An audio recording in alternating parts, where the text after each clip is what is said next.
Euphoria season 3 के कुछ episodes आ चुके हैं और स्टार्टिंग हो चुकी है ये सीजन 3 की। और क्या ये सीजन 3 बाकी के दोनों सीजन से कंपैरिजन में बेटर है या फिर क्या कुछ वल्गैरिटी वगैरह इसमें शामिल की है जो ये प्योरली एडल्ट कंटेंट बन जाता है, बात करेंगे इस पर। लेकिन अगर आप इस चैनल पर नए हैं तो वीडियो को लाइक करके चैनल को सब्सक्राइब कर लो ताकि आप और हम दोबारा मिलते रहें। बात करें यूफोरिया की, देखो यूफोरिया के दोनों सीजन जो थे वो काबिल तारीफ थे क्योंकि इसमें जो कैरेक्टर्स दिखाए गए थे वो टीनेजर्स थे और टीनेजर्स अक्सर जो गलतियां करते हैं वो इसमें दिखाई गई थी। ना सिर्फ गलतियां, अमेरिकन यूथ पे कॉन्सेंट्रेट करके जिस तरीके से अमेरिकन यूथ टीनेजर गलतियों में उलझता जाता है, चाहे वो ड्रग एडिक्शन हो, पार्टी हो या जिस भी तरह की चीज़ें हो, तो उसमें वो काफ़ी ज़्यादा इन्वॉल्व हो जाता है।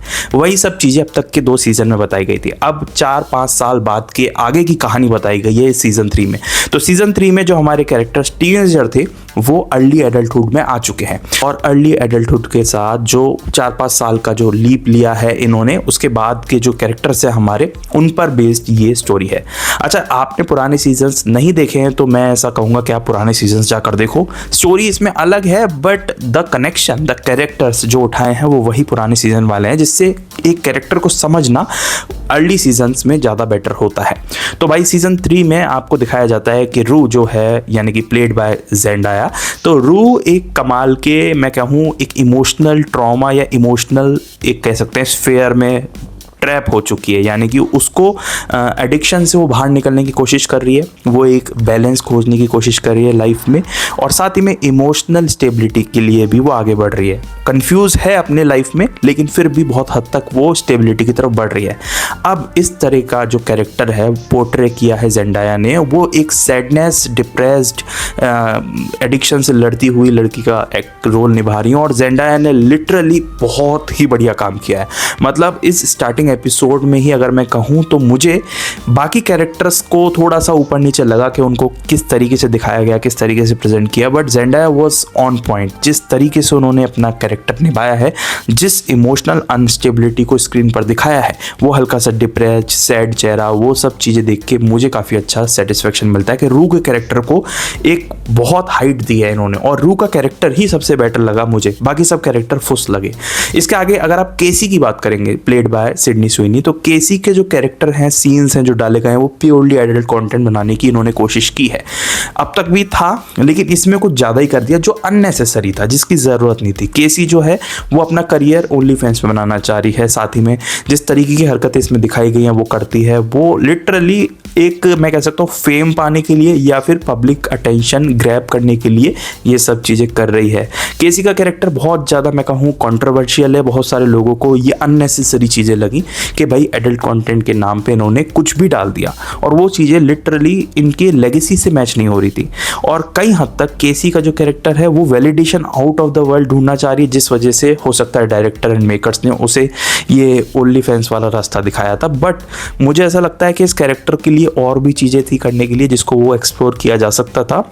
अब मैं ज़्यादा नहीं बोलूँगा, बाकी आप ये सीज़न देख के समझ ही जाओगे। But the only point is unnecessary चीज़ें डालने की ज़रूरत नहीं थी। केसी कंफ्यूज तो है ही है लेकिन साथ ही में उसको एक प्रॉपर शेप दिया जा सकता था जो कि नहीं दिया गया। एक सीन आता है जिसमें नेट घर आता है और उस केसी को बोलता भी है कि मैं दिन भर काम करता हूँ और तुम ये सब एक पापी बन के घूम रही हो, ये सब क्या कर रही हो। तो वो वाली जो चीज़ें हैं कहीं ना कहीं यूफोरिया सीजन 3 की लेगेसी मुझे ऐसा लगता है कि वो इतने ज़्यादा मैच नहीं कर पाई बिकॉज ऑफ द केसीज कैरेक्टर। जिस तरीके से है वो पहले जैसे ही कैरेक्टर, बट इसमें चीज़ों को थोड़ा सा अलग किया जा सकता था, अननेसेसरी चीज़ें की डालने की ज़रूरत नहीं थी। सेकेंडली नेट का कैरेक्टर भी काफ़ी बढ़िया तरीके से एक्सप्लोर करने की कोशिश की है। फैमिली प्रेशर है, बहुत हद तक चीज़ें कर रहा है, मेहनत कर रहा है, सक्सेस पाना चाह रहा है, तो वो जो कैरेक्टराइजेशन सीज़न 1 सीज़न 2 के बाद सीज़न 3 में रखा है वो बढ़िया रखा है। और साथ ही में अलग अलग जो भी कैरेक्टर्स इसमें थे सीज़न 1 और सीज़न 2 वाले, वो भी बहुत अच्छी तरीके से कोशिश जरूर किए गए हैं। बट अभी तक ये शो मुझे एक एवरेज लगा। मुझे एक बहुत अच्छी मैं कह सकता हूँ उम्मीद टूटी है, बट रू के कैरेक्टर यानी जेंडाया ने उस उम्मीद को बांधे रखा है, संभाला है अपने एक्टिंग के दम पर, अपने परफॉर्मेंस के दर पर, और जिस तरह से उनका कैरेक्टर लिखा गया है वो अच्छा है।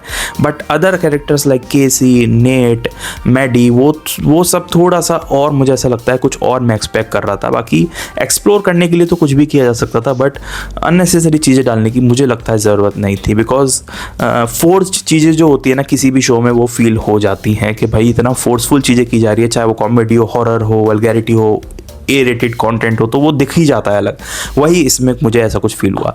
बाकी इस पे आगे भी जैसी चीज़ें आएंगी वैसे हम इस पे रिव्यू करते जाएंगे। तो आपको कैसा लगा और जियो हॉटस्टार पर है ये देखना चाहते हो तो जाकर देखो, सीजन 1 और सीजन 2 देखना जरूरी है ताकि आप कैरेक्टर से ज़्यादा कनेक्ट कर पाओ।